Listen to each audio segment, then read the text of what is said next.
마가복음 4장 10절부터 우리 20절까지 한 목소리로 읽겠습니다.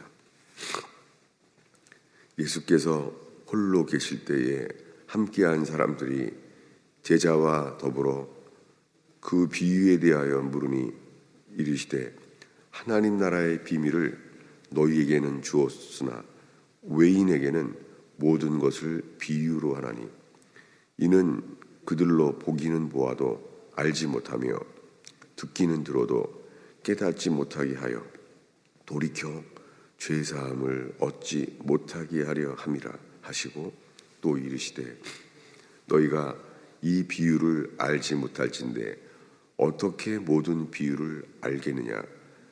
뿌리는 자는 말씀을 뿌리는 것이라. 말씀이 길가에 뿌려졌다는 것은 그들이 가리킴이니 곧 말씀을 들을 때 사탄이 즉시 와서 그들에게 뿌려진 말씀을 빼앗는 것이요 또 그와 같이 돌밭에 뿌려졌다는 것은 그들을 가리킴이니 곧 말씀을 들을 때 즉시 기쁨으로 받으나 그 속에서 뿌리가 없어서 잠깐 견디다가 말씀으로 인하여 환난이나 박해가 일어나는 때에는 곧 넘어지는 자요 또 어떤 이는 가시떨기에 뿌려진 자니 이들은 말씀을 듣기는 하되 세상의 염려와 재물의 유혹과 기타 욕심이 들어와 말씀을 막아 결실하지 못하게 되는 자요 좋은 땅에 뿌려졌다는 것은 곧 말씀을 듣고 받아 30배나 60배나 100배의 결실을 하는 자니라. 아멘.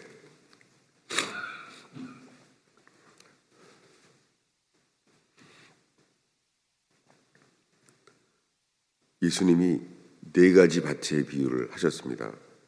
이 네 가지 밭에 해당 안 되는 사람은 아무도 없어요.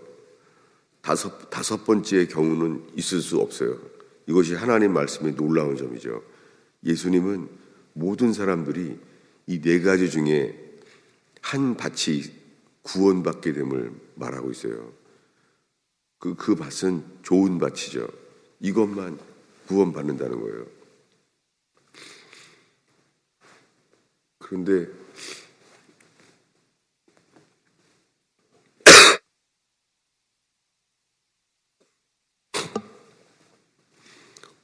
허성 교사님이 돌아가시기 전에 자기는 길가밭 걷다는 거예요. 그때 저는 이미 암으로 장이 다 유착돼서 펴지도 못할 때예요. 근데 허성 교사님은 정말 자기는 길가밭 같다는 거예요. 우리는 그분의 고백이 성화를 고민하는 줄 알았어요. 성화를. 그런데 그때 일주일 동안 새벽 기도를 설교하시면서 여기에 구원받은 사람이 2%도 안 된다고 말씀하셨을 때 저는 그때 다 받아지지가 않았죠. 그런데 그냥 이 말씀 자체가 최근에 주님이 여기에 집중하게 하셨어요. 특히 지난주에는 새벽 기도를 하면서 주님이 이 말씀을 집중하게 하셨어요. 그래서 허성 교사님이 그때 나눴던 것이 기억이 나게 된 거예요. 이 말씀 때문에. 저도 지금 이 말씀이 네 가지가 어느 누구도 네 가지 중에 중간은 없습니다. 그 중에서 좋은 땅에 뿌려지는 것, 이것만이 구원이라는 거예요. 그러니까 모든 사람은 길가밭, 돌짝밭, 가시떨기밭, 좋은 밭, 이 네 가지 중에 중간이 없는 거예요. 근데 수많은 사람들이 현재적으로 자기는 믿고 있다고 생각하고 있는 거예요. 너무나 많은 그리스도인들이 자기는 지금 믿고 있으니까 이 상태로 계속 가게 되면 당연히 구원을 받게 될 거라고 믿고 있어요. 그런데 이 마가복음 4장에 이 네 가지 밭을 비유로 말씀하신 다음에 이렇게 말씀해요. 어디냐면은 24절, 25절을 우리 한 목소리로 읽겠습니다. 우리 23절부터 읽겠습니다. 읽습니다. 들을 귀 있는 자는 들으라. 또 이르시되 너희가 무엇을 듣는가 스스로 삼가라. 너희의 헤아리는 그 헤아림으로 너희가 헤아림을 받을 것이며 더 받으리니 있는 자는 받을 것이요 없는 자는 그 있는 것까지도 빼앗기리라. 네 가지 밭의 비유로 말씀하신 다음에 이것을 설명해 주셔서 그리고 그 이후에 이 말씀을 하신 거예요. 있는 자는 받을 것이요 근데 없는 자는 그 있는 것까지도 빼앗기리라. 이 비유가 늘 수수께끼처럼 왜 이렇게 어려운 말씀을 하실까? 이건 사람들이 깨닫게 하시려는 게 아니라는 거예요. 이것을요, 주님은 깨닫게 하시려고 하는 게 아니라 깨닫지 못하게 하려고 한 거예요. 왜요? 어느 누구도 회개하지 않으면 주님이 이것을 알게 하시기를 원치 않는 거예요. 그리고 이 말씀은 거의 설교되지 않아요. 주님은 항상 늘 우리가 깨닫게 하시려고 구원을 하시려고 우리에게 도우시는 주님인 줄로 아는 거예요. 근데 예수님은 이때 이사야서를 인용하셨어요. 예수님이 인용하신 말씀을 보겠습니다. 12절입니다. 읽겠습니다. 이는 그들로 보기는 보아도 알지 못하며 듣기는 들어도 깨닫지 못하게 하여 돌이켜 죄사함을 얻지 못하게 하려 함이라 하시고, 이걸 이사야서를 인용하셨어요. 이 이사야서의 말씀은 주님이 너희들은 바벨론에 반드시 끌려간다. 심판이 확정인 거예요. 그리고 이사야가 주의 말씀을 듣는 거예요. 왜냐하면 사람들이 네가 말해도 듣지 아니하리라. 이 고통 듣지 않을 거라는 거예요. 주님이 돌이켜져서 죄사함을 받을까 두려워한다는 거예요. 그래서 깨닫지 못하게 한다는 거예요.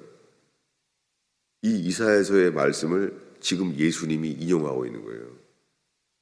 이사야 때 주님이 너희는 바벨론에 끌려가리라. 심판이 확정된 거예요. 이 고통 그리고 이 두려움, 이 말씀을 예수님이 네 가지 밭의 비유로 하시면서 이 말씀을 하신 거예요. 그래서 이 네 가지 밭의 중에서 어느 누구도요, 이 네 가지 밭에 대해서 이렇게 하게 돼요. 뭐냐면 23절에 들을 귀 있는 사람은 들으라. 네 가지 밭에 대하여 들으라는 거예요. 그러면서 24절에 너희가 무엇을 듣는가 스스로 삼가라. 너희의 헤아리는 그 헤아림으로 너희가 헤아림을 받을 것이며 받으리니. 여러분, 어느 누구나 사실은 우리 속에요, 주를 따르지 아니하면 그 주를 순종하지 않는 삶 속에서는 우리 속에 가득 찬 거는 헤아림이에요. 비판, 헤아림. 다 머릿속에 뭔가를 헤아리고 살아요. 근데 주님이 말씀하시는 거예요. 너희가 헤아리는 그 헤아림으로 인하여 그 헤아림으로 너희가 헤아림을 받을 것이며 더 받으리니. 전에는 이런 말씀이 왜 네 가지 밭의 비유를 하시면서 이 말씀이 왜 있는지 몰랐었어요. 스스로 삼가라. 너희의 헤아리는 그 헤아림으로 너희가 헤아림을 받을 것이며 더 받으리니. 제가 이 새벽기도 설교를 다시 하면서 지난주에 새벽기도회 때 이건 주님이 이 말씀을 전하게 하셨어요. 그러면서 허성 교사님에 대한 이야기를 나누게 하셨어요. 그게 너무 저한테는 강력한 시간이라서 다시 오늘 새벽 기도를 시작하면서 이 말씀을 나누게 된 거예요. 그러면서 25절에 있는 자는 받을 것이요 없는 자는 그 있는 것까지도 빼앗기리라. 현재 수많은 사람들이 열처녀 비유처럼 자기는 이미 기름이 있다고 생각해요. 자기는 등불을 켰다고 생각해요. 현재적으로 다 예수 믿는 거예요. 등불을 다 켰어요. 다. 예수님은 신랑이시고 나는 예수님의 신부인 하는 거예요. 근데 주님이 오실 때 다섯 가지, 이 열처녀 비율에 지혜롭고 슬기로운 처녀와 그렇지 않은 처녀를 구별한다는 거예요. 그리고 기름이 모자랄 때 오세요. 기름이 꺼졌을 때 오세요. 기름이 꺼진 다음에. 기름이 꺼진 게 뭐예요? 그게 없는 자는 그 있는 것까지도 빼앗기리라. 기름이 현재적으로 있는데 그날에는 반드시 모자라게 된 거예요. 그러면 있는 것까지도 주님이 빼앗으시겠다는 거예요. 있다고 생각하는 것도 빼앗는다는 거예요. 그리고 열처녀 비유의 마지막에 주님이 말합니다. 나는 너를 모른다. 이렇게 말해요. 예수의 이름으로 귀신을 쫓고 예수의 이름으로 능력을 행한다는 것은 믿음이 있으니까 그 일을 행하죠. 보통 믿음으로도 안 돼요. 귀신을 쫓고 능력을 행하는 믿음. 그런데 주님 말할 거래요. 나더러 주여 주여 하는 자마다 천국에 들어가는 것이 아니요 아버지의 뜻대로 행하는 자라야 할지니라. 아버지의 뜻대로 행하지 아니하면 주님은 이렇게 말한다는 거예요. 나는 너를 모른다. 오늘날 수많은 사람들이 내가 평생 예수 믿어서 나는 주님을 안다고 생각해요. 내가 주님을 안다는 거예요. 근데 주님은 이렇게 말할 거래요. 나는 너를 모른다. 네가 나를 안다고 하는 것은 난 모르겠다. 그러나 나는 너를 모른다. 라고 말한다는 거예요. 여러분, 오늘날 수많은 기독교인들이 자기는 예수를 믿는다는 거예요. 그런데 그렇게 되면은 사도 바울 서신이 교회에 보낸 편지인데 거기에 읽다 보면 왜 이렇게 복잡하고 어렵게 써놨을까? 이해가 안 되죠. 왜 예수 믿으세요? 예수 믿으면 구원받습니다. 이렇게 쓰면 될 텐데 왜 사도 바울 서신에 교회에게 보낸 편지인데 왜 복잡하고 어렵게 또 다른 뭐가 있겠어요? 믿음이 오기 전에는 율법 아래 매인바되고 계시될 믿음의 때까지 갇혀 있다는 표현이 왜 있을까요? 다 이미 믿는 사람들인데 어린 양의 피를 칠했을 때도 다 믿는 사람들이에요. 어린 양의 피를 칠했다는 게 애굽을 나와서 믿는 사람들이에요. 그래서 하나님의 진노가 지나갔잖아요. 하나님의 진노가 어린 양의 피로 인하여 지나갔잖아요. 그래서 홍해 바다가 갈라졌잖아요. 이 기적, 홍해 바다가 갈라지는 기적이 요단강을 건너는 믿음은 안 돼요. 이 광야에서 주님이 만나러 먹이시며 성막을 만드세요. 출애굽기에 성막을 만드셨을 때 주님의 임재가 들어와요. 성막 안에 주님의 임재가 시내산에 강림했던 모세만 봤던 그것을 성막 안에서는 모든 사람들이 다 보게 돼요. 그러나 이 임재를 봐도 가나안에는 못 들어가요. 주님이 1년 동안 성막을 만드시면서 내가 약속한다. 주님이 맹세한대요. 적과 꿀이 흐르는 적과 꿀이 흐르는 땅에 들어갔다고 약속하셨어요. 하나님이 약속했어요. 애굽의 10가지 재앙을 친히 행하신 놀라운 주님, 천지를 창조하신 만군의 여호와예요. 홍해바다를 갈라신 그분이에요. 그분이 약속했어요. 적과 꿀이 흐르는 땅에 들어가게 하려고 너희를 불렀다. 약속한 거예요.